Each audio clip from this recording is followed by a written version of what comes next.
So if you guys have ever wondered what it'd be like to get a bunch of YouTubers together to do a car review video, that's exactly what I'm doing here in Oregon. I'm at the resort on the mountain here in Welches, Oregon, where me and 6 other YouTubers have gotten together, and we're actually going to do the first ever car reviews, or car awards, where we have 2 awards to give out: the Best Performance Car and Best Performance SUV. Now, in addition to myself, you're also going to be seeing a few scenes from Matt Maranowski from Matt Moran Motoring, Saab Kyle 04, or Kyle Lindsay as you guys know him, Jason Fensky from Engineering Explain, Roman Micah from the Fastlane Car or TFL Car, Nick Autos from Our Auto Expert, and Alex Dykes from Alex on Autos. And we're honestly going to be testing a total of 12 cars. There are 7 performance cars and 4 performance SUVs. And at the end of this video, we're gonna be showing you guys what our picks are from last place to first place for the best performance car and best performance SUV. So I hope you guys are ready for a real treat, because this is a first for Redline and honestly a first for the internet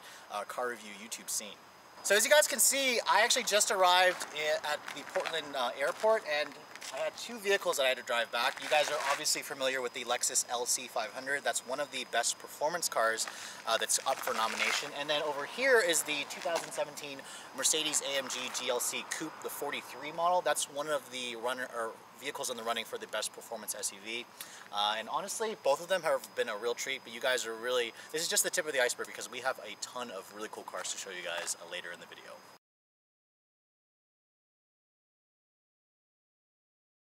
First up, we have the all-new Audi SQ5.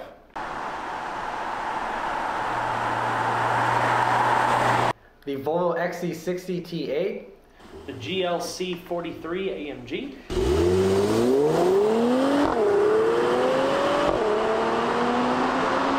And the Jeep Trackhawk. And then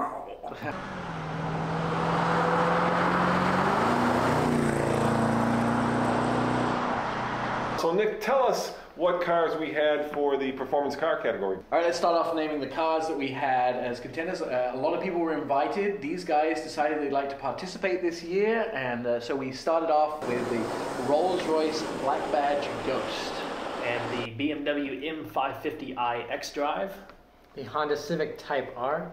the Lexus LC500. We had the Godzilla of cars, the GTR, the Nismo version. We also had the Dodge Challenger Hellcat wide body, so it could probably be able to put the power down. And we have the McLaren 570S Spider, hardtop retractable. and finally the Mercedes-Benz AMG GTC.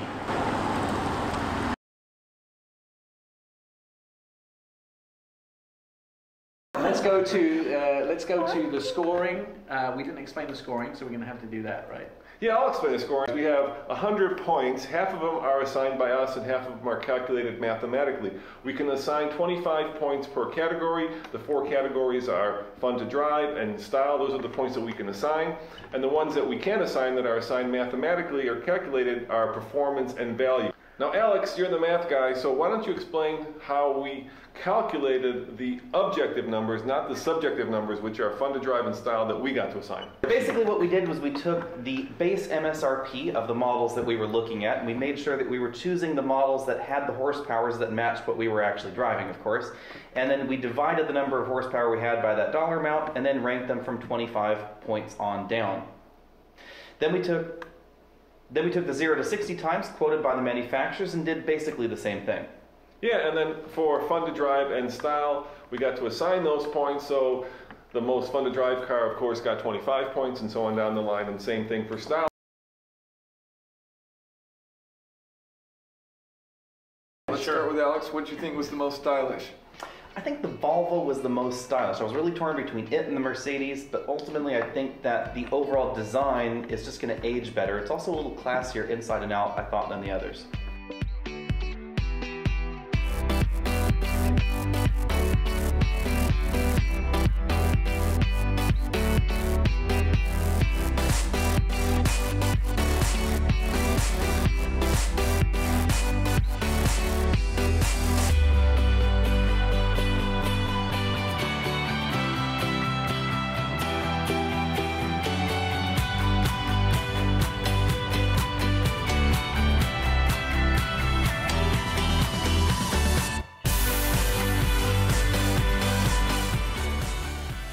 bitches. All right, Alex, fun to drive. Fun drive. I was torn between the GLC 43 AMG and the others until I drove the Trackhawk, and the Trackhawk is just a special kind of insane, and nobody does it crazy like FCA does these days. Yeah, for me, it was the Trackhawk easily. I mean, that 3.5 second 0 to 60 is just crazy in those things, and it's just an absolute blast to drive. 707 horsepower, all-wheel drive, crazy sounding exhaust, in something as big as that is, with the towing capability and the amount of people that you can haul in it. I mean, it's ridiculous. It's awesome. I'm so happy it exists. I think you're starting to see a theme develop here too. They mastered the off-road Jeep in those years gone by, and still today, and now they're starting to master the road itself with that Trackhawk. And it's unbelievable sound, and especially when you do it, you launch that vehicle. I mean, Yep, 180 miles per hour in an SUV is stupid, and for that I love it. Yeah, I mean, if I owned that car, the first thing I would do is I'd put 4 people in and just do the launch control all day long. So I pick the Trackhawk. Now you guys are aware, right, that the Volvo is turbocharged, supercharged, And a plug-in hybrid. and electric. No! Hellcat, Trackhawk, of course. That's, no, you can't. How could you not vote for that? So, Alex, the question is, out of the 4 vehicles, which one won? The Trackhawk won. It is our top pick with the most points.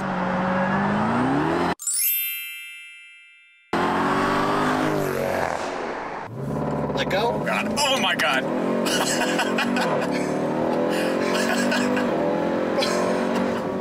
And it said 0 to 60 within 3.6 seconds.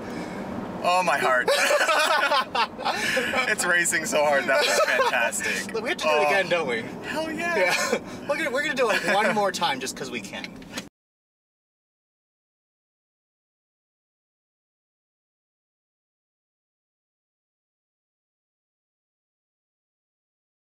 so the performance SUVs were great, but we also had 8 performance cars, and we've read those off a little bit. Let's talk about how we ranked those. We'll start with Alex again. Design, right? On Yes. the first one. Even though I'm unlikely to ever own a Roadster because of the practicality, they are by far the sexiest cars for me. That long hood proportion, the short little tight body, and the back end, That sounds like you want an S2000. You don't got it, I don't want an S2000. But it was not a contender. The S2000 was not here, so Right. you know we can't judge Just that. bringing up my own car, I'm sorry.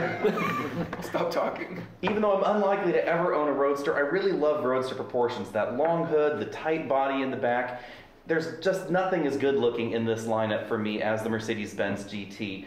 I have to admit that the McLaren's pretty darn sexy and the Rolls-Royce Ghost is a special kind of fun, but it's gotta be the Mercedes for me. For me, actually, the Lexus LC500 was my favorite as far as styling goes. Very rarely does a car look so close to the concept car in production. Usually they get all toned down and more boring looking. The Lexus looks just like the concept. It looks fantastic, and I think it just, from every single angle, it's just the clear winner for me. I just absolutely love it. For me, it was the McLaren. I mean, the body work, the intricate lines of how, you know, they made that air scoop go through the door panels and stuff, and it's just, it's so smooth and just futuristic looking. That would be my top pick, but I also really like the wide body. Now, I tested out the Demon a while back, and those fender flares are just ridiculous. They're so nicely integrated with the body. So I mean that for me, that's a really close second. It was hard to pick between the two. I think Matt and I are on the same page as this one, guys. Lexus had said, or the Toyota group had said, they don't want to produce boring cars anymore. They certainly didn't produce a boring car with the LC500. I gotta love that spindle grille up front and those proportions. I do have a special place in my heart for the Rolls-Royce. I think the whole black badge thing is really cool. This sort of aggressive tattoo, like rock and roll style too. Yeah. I don't know anything about style. I look like I'm an engineer. I look like Justin He's a Bieber numbers and I wear hoodies. So for whatever it's worth, I like the McLaren, and I have no further context for that. So the way I judge styling is which car would I want to be grabbing the keys for. And between the GTC and the McLaren, I couldn't, resist the appeal of the McLaren. It was really the bright blue color, the power retractable hardtop, and just honestly the amount of stairs you get in that thing. So for me, it's the McLaren. Yeah, there were no ugly cars in this group. I mean, it was really hard to pick which one was the sexiest. And at the end of the day, I went with the one that wafted warm air down my neck, which was, of course, the Mercedes-Benz GTC, because it made me feel special. Excellent. Fun to drive means different things to different people. So I really, really loved driving the Rolls-Royce. There's just something strange about driving practically your whole living room down the road, 0 to 60 in under 5 seconds, and not feeling a single bump in the road. I have no idea how many pedestrians I plowed over today. I'm sure it was a lot in the Rolls-Royce. So, the McLaren was my favorite as far as fun to drive. It's a McLaren. It's very extreme with its power delivery where, the turbo, it does have lag, but whenever it kicks in, man, it kicks in. And what about the other one? Combined with I thought we had agreed that Matt was going to actually rank his cars as the one that made him giggle the most. The giggle factor for the McLaren was very high, and it's a fun car. I mean, you get the awesome sound, you get the awesome convertible, top, so you get taking all the sights and sounds, and it's just, I don't know, it's just fun to just drive, and it's fun to look at. So all around, it was just the most fun in that regard. And you totally look like a trust fund baby driving.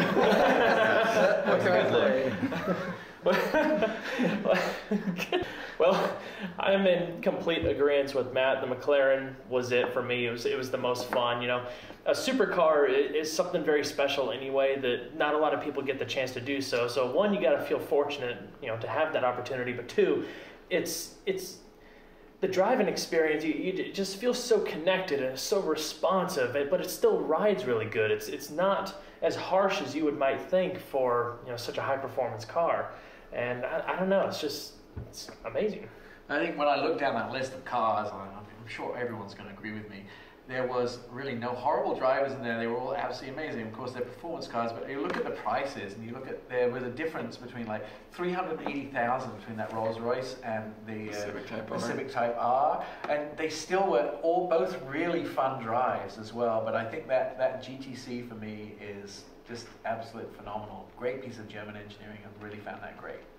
Yeah, I thought the McLaren was amazing in almost every way, and when I was driving it, I passed a 90s Ford Taurus on the side of the road, which is the car that I learned how to drive in, and I thought, how cool is this that I'm flying down the road in a McLaren 12 years after driving a Ford Taurus. The McLaren is better than a Ford Taurus in every way, but I think there was a car here that was more fun to drive than the McLaren, the Mercedes GTC. I agree with you. I thought the steering weight was better. I thought the throttle response was better. There's some turbo lag in the McLaren that you don't really have in the Mercedes. It's got this cool design with the turbochargers inside of the V to reduce turbo lag, and it's very noticeable. I mean, it's only 0.2 liter difference in engine size, and yet much, much less turbo lag. So very cool.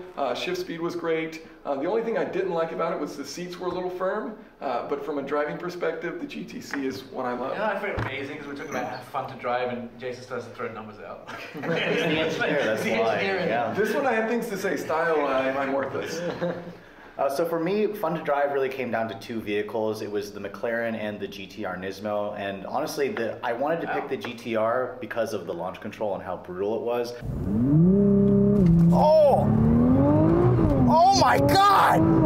Holy shit! But ultimately, the really terrible ride quality over some bumps it's a little too rough for me. And whereas the McLaren kind of will filter out, and it has that ferocity that I was looking for that the GTR had, even though it didn't have the all-wheel drive. So for me, I would go with the McLaren. So you guys probably know, if you watch TFL, that we have a long-term Hellcat, so I kind of have to recuse myself from that vehicle in some ways. But my favorite thing was the McLaren because it had doors that open like this. That's the Silicon Valley reference, of course, which is great until you get out of it for the 10th time, and it's not so great. It's kind of a pain in the butt after getting in and out. Literally getting in and out. So I'm going to pick the other muscle car of this group, which is the Mercedes-Benz GTC. It really is a German muscle car with that AMG engine. Excellent choice. It puts a huge smile on my face, and once again, it wafts gentle breezes down my neck with that air scarf. It's all about the air scarf. That's it. Yeah, that's it. Hot air. You just want me to breathe on your neck? I'm a sucker for hot air. So, I think before Alex tells us, I do have to say that since I picked the most expensive one for my fun to drive category, that my second was actually, oddly enough, the least expensive in the Type R. Really? The Type R is just... It's great. It is just such a fun little car. And honestly, we went out again in it today, and I honestly think we were driving certain areas faster than in most of the other cars. It can hold pace with almost everything here, which is wild. It's so easy to drive and so easy to live. Not a straight line, but yeah. And but if I had a lot of money, I'd still buy the Rolls Royce. And the one car that was kind of, in a way, the coolest because it was a stealthy fast, right? It was the one that you don't expect to be fast, was the BMW 5 Series. It's actually the fastest 5 Series that they've ever built, and that includes the last F10 M5. It is a phenomenal car. It just doesn't look fast, but my gosh, that car will blow the doors off almost anything else out if you there. want to fly under the radar, the 5 Series was and it wins the award for the most seat motions in the segment. It actually has more range of motion than the Rolls Royce. Really? Yeah, really.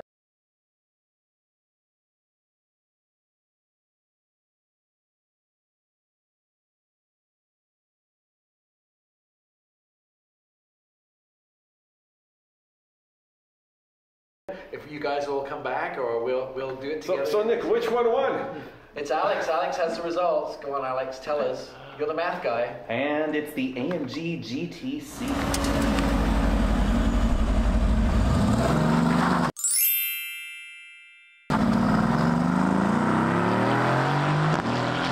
Floor the brake and hit the gas.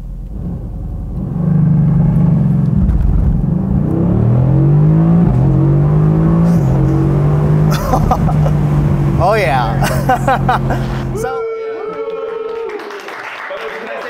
it was very close. It was very close. Basically, like 1 vote away for the McLaren. Close. Read down the order, would you? The AMG GTC was our top pick. Then we had the McLaren 570S because Smurf Blue is really cool. Then we had the Hellcat because you can't beat 707 horsepower. The GTR Nismo, the Lexus LC500, then the Honda Civic Type R, the BMW M550i, and then of course the Rolls-Royce Ghost. And if you guys are interested in the actual nuts and bolts, these numbers, we're going to put the spreadsheet that we used and how we voted on our Facebook page.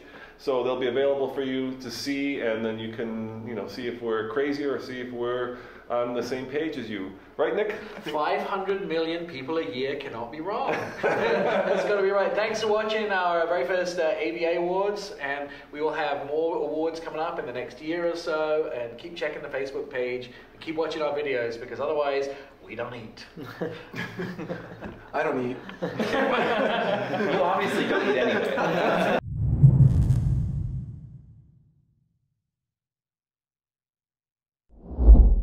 What was the most significant thing I think you got out of driving all these cars and SUVs? There are two memorable moments of this whole, and by the way guys, really had a lot of fun doing this with you. You guys these are great car enthusiasts, great guys, and I couldn't have asked for a better few days to spend. But yeah, we might have to edit this one out. But I did a bit of a burnout, and when I say a bit of a burnout, I kind of did a burnout up the entire canyon.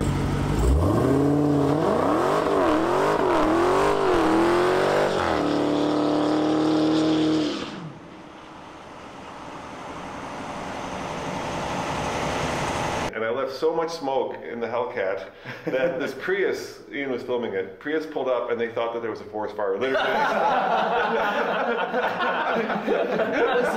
So we're talking about what was the most memorable moment?